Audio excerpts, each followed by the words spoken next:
SEBI தலைவர் மாதவி பூச்சிக்கு எதிராக அவருக்கு கீழ் பணியாற்றும் ஊழியர்களே போராட்டத்தில் குதித்திருப்பது நாடு முழுவதும் கவனம் பெற்றுள்ளது.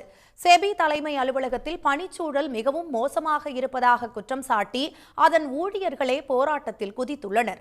மும்பையில் உள்ள செபி தலைமை அலுவலக வாயில் முன்பு குவிந்த 200க்கும் மேற்பட்ட பணியாளர்கள் செபி தலைவர் பதவியை மாதவி ராஜினாமா செய்ய வேண்டும் என்று முழக்கம் எழுப்பினர். செபியில் கிரேட் ஏ மற்றும் அதற்கு மேல் பதவியில் உள்ள ஊழியர்கள் கடந்த மாதம் ஒன்றிய நிதி அமைச்சகத்திற்கு கடிதம் ஒன்றை எழுதியிருந்தனர். அதில் மாதவி தங்களை பொது இடத்தில் அவமானப்படுத்தும் வகையில் பேசுவதாக குற்றம் சாட்டியிருந்தனர். அத்துடன் எட்ட முடியாத இலக்குகளை நிர்ணயித்து அடிக்கடி இலக்குகளை மாற்றுவதால் மனதளவில் பாதிக்கப்பட்டிருப்பதாகவும் கடிதத்தில் குறிப்பிட்டிருந்தனர். அதற்கு அறிக்கை மூலம் பதிலளித்திருந்த செபி நிர்வாகம் உயர்ந்த தரத்திலான பணி மற்றும் பொறுப்புகள் தேவையில்லை என்று செபி ஊழியர்களை சில வெளிப்புற சக்திகள் நம்ப வைத்துள்ளன என்று கூறியது.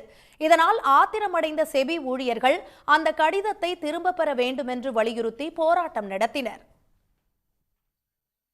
உடனுக்குடன் செய்திகளை தெரிந்து கொள்ள சன் நியூஸ் பெல் ஐகானை கிளிக் பண்ணுங்க.